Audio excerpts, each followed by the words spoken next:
Welcome to another episode of the Money Bru. Today we're going to be discussing a topic on the Ostrich Effect. What is it?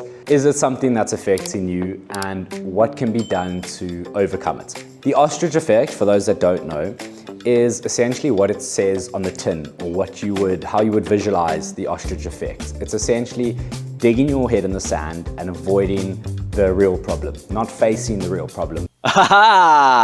For today's episode, this is obviously specific to personal finance and digging your head in the sand and avoiding your personal finance problems. I can guarantee you that every single person listening to this video today has experienced the Ostrich Effect in one way or another, whether that is firsthand or if that is through a friend that you've seen experience the Ostrich Effect. There are different levels of the Ostrich Effect. On the one hand, it could just be your Friday night, going out with your friends on a Friday night and having that anxiety in the morning, having that fear of looking at your bank statements and facing the real problem of how much did I spend last night and what actually happened. What happened? That is on the one level of how the Ostrich Effect could be impacting you.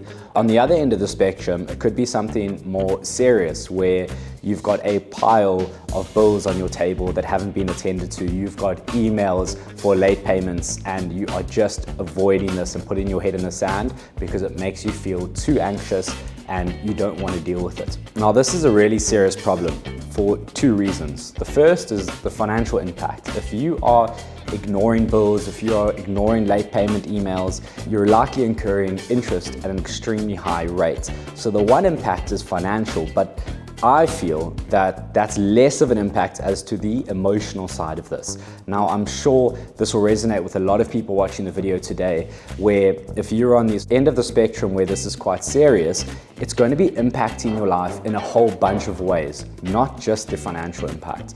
It's going to have an impact on your happiness throughout the day. Your stress levels are going to be through the roof. You're going to be more anxious at work and not giving your full self because there's something at the back of your mind that's indirectly affecting your ability to perform.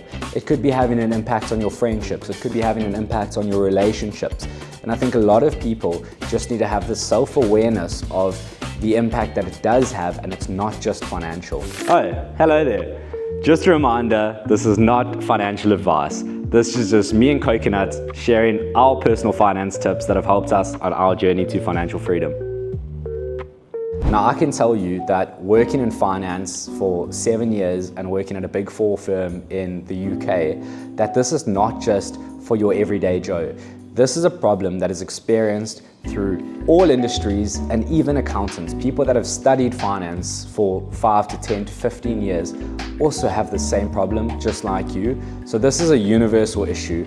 So why is it important for us to combat this Ostrich Effect, and what are the steps that you can implement starting today to help yourself overcome this? Why is it important? It avoids making things worse. A lot of us will put these problems to the side, hoping that by some freak chance, things are just going to disappear. Put our head in the sand and just hope that everything's going to be fine.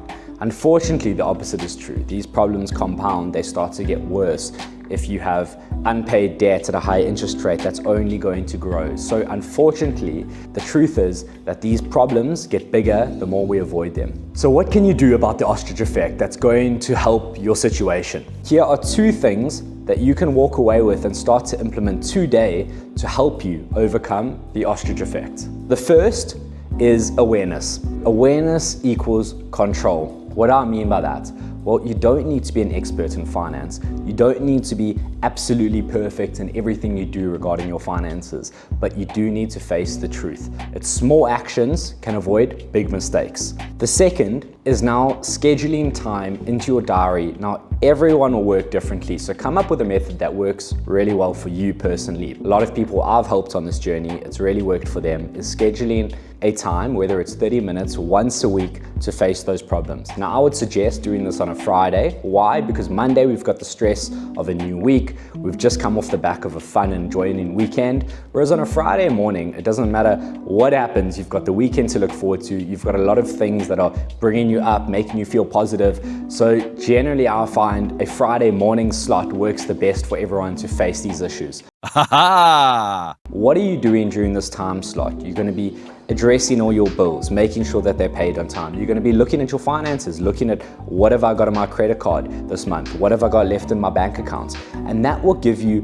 peace of mind and control, and also slowly start to build up the habit of adjusting your lifestyle based on what that Friday morning session does for you. So if you've got to 3 weeks into the month and your credit card bill is high, your bank account balance is low, it's a good reminder that things need to be toned down for the last week of the month. So what I would suggest today is walk away and this Friday, start with your first step towards acknowledging your financial situation.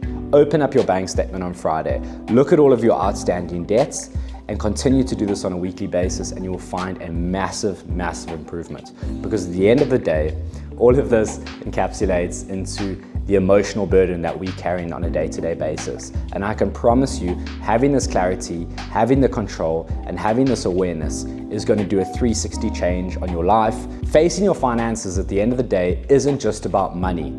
It's about control. It's about making yourself feel confident, giving you that peace of mind, and allowing you to remove the burden of finances and be confident and be the best version of yourself. So if this is interesting to you and you want to learn more about the Ostrich Effect and how this can impact us, I would strongly recommend looking at one of my favorite podcasts, which is The Diary of a CEO, and one of the more recent episodes with Nishka Shah, who's an expert in personal finance, was in investment banking for 9 years, and is sharing her journey of how she sees money and how she's helped people with their personal finance goals. So that was an episode that I watched that was extremely helpful. So if it's something that you want to dive into a bit more detail, I would strongly recommend checking it out. But before watching that, watch this.